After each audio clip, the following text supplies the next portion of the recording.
Hi, my name's Trey Dew. I'm a support engineer here at U1 Solutions. Today I'll be talking about how to set up an email task in SmartConnect.com. Alright, to set up an email task in SmartConnect.com, you'll need to go into the integration that you want to add the email task to. So if you just right click on this, I can go ahead and modify process. This will bring me into the integration, and then from here we can go on over to the tasks tab. Once in here, you'll see a button to add task. Once you do that, pop up a new screen. We can give the task a name. I'd recommend something to do with emails. Email task is a pretty good name for it. So since we want to send an email, we'll just select the send email option. Obviously all of these are available, but the send email one is the one we'll be doing today. Once you do that, it'll bring up some more prompts here, and I'll go over what each and every one of these do. So stage, this just basically at what stage in the integration you want to run. So before the integration runs is the pre-task. Document pre-task means before each line is processed. So if you have like 5 different orders you're processing, you would want this would run before each line is actually sent out. So document post success is basically the opposite of that. This would be send out an email every time after an order or a line has been processed and is successful. And then what most people want for their integrations is an integration post success task and a post failure.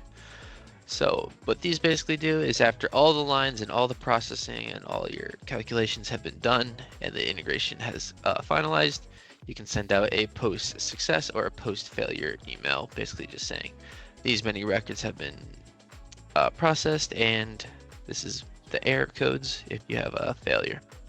So let's do a post success since I can show you it actually working. So then you gotta select an email address too. You can select a global variable in here if you have email addresses saved in a global variable. I do not, so I'll just enter in one manually.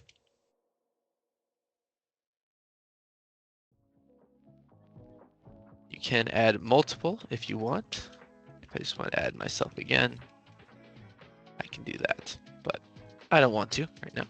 You can also CC people if you don't want them to be the direct person receiving it. And then you can give it a subject. Again, you can use global variables for any and all of these options, but I just recommend writing something basic. Since this is post success, we can write successful run of this integration. How about?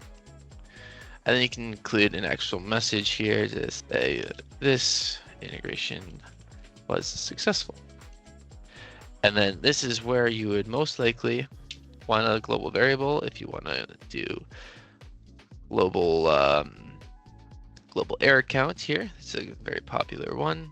Global last error if you want to see what the last error, you want to see what the actual integration's name was if you want the map description and the map ID. And then you can do the processing count to see how many records were actually processed, what data was ran, and then you can just throw any and all of these in here. So how about I do this one, global run date, and maybe some global errors or global count. How about, oh, I think I lost it. Process count, there you go. So yeah, once you select it, it'll automatically put them in. You can also manually type them in if you like. So that's all I'm gonna have here in the message. So now we'll move on to this right side of the options tab. You can enable or disable this task based on if you want it running or not. If you just have a bunch of test data you're running through and you think it's gonna fail or succeed a lot, you can disable it for a couple of runs and then turn it back on. Otherwise, you'll want to probably leave this one enabled all the time.